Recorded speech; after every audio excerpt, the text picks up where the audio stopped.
بسم اللہ الرحمن الرحیم۔ مکان کے اوپر والی سٹوری بنوا رہا ہوں۔ مزدوری کا تمام کام ٹھیکے پر دیا۔ ٹھیکیدار صاحب آگے ٹھیکہ دے کر 600 روپیہ فی ہزار چھت پر اینٹیں چڑھوا رہا تھا۔ مزدور آیا، فی پھیرا 20 اینٹیں اٹھاتا، سیڑھی کی 19 سٹیپ چڑھتا اور اسی طرح اس نے 2 گھنٹے میں 1000 اینٹ چھت پر پہنچا دی۔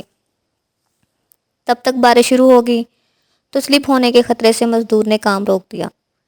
ٹھیکیدار سے 600 روپیہ لے کر جانے لگا تو میں نے کہا کہ کھانا کھا کر جانا۔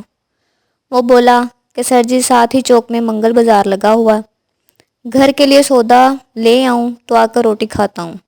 واپس آیا تو اس کے ہاتھ میں بھرا ہوا ایک شاپر تھا۔ میں نے پوچھا کہ کیا میں دیکھ سکتا ہوں کہ تم نے کیا شاپنگ کی؟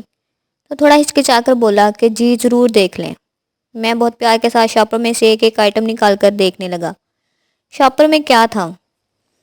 پاؤ والا گھی کا پیکٹ، اتنی ہی چینی، چھوٹا پیک چائے کی پتی، آدھا کلو مٹر، 4-5 آلو، 3 عدد پیاز، چھوٹا پیکٹ نمک، تھوڑی سی سرخ مرچیں، ایک ٹکیا دیسی صابن، سگریٹ کی ڈبی، پلاسٹر کا ایک چھوٹا سا گھوڑا، 0 سائز کی 6 عدد سرخ چوڑیاں، 2 گولیاں پیناڈول اور ایک پیکٹ نسوار۔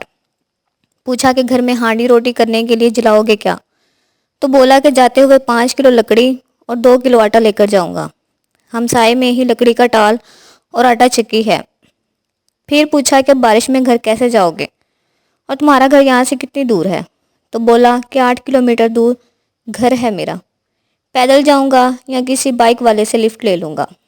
آخری سوال کیا کہ پلاسٹر کا گھوڑا اور چوڑیاں کتنے کی ملی اور ان کا کیا کرو گے؟ تو بولا کہ دونوں چیزیں 5-5 روپے کی ملی۔ گھوڑا میرے 1.5 سالہ شہزادے کے لیے اور چوڑیاں میری 1 ماہ کی شہزادی کے لیے۔ شہزادی کو سرخ چوڑیاں بہت سجیں گے۔ شاپر میں اس کی محنت کش کی پوری دنیا تھی۔ شکریہ۔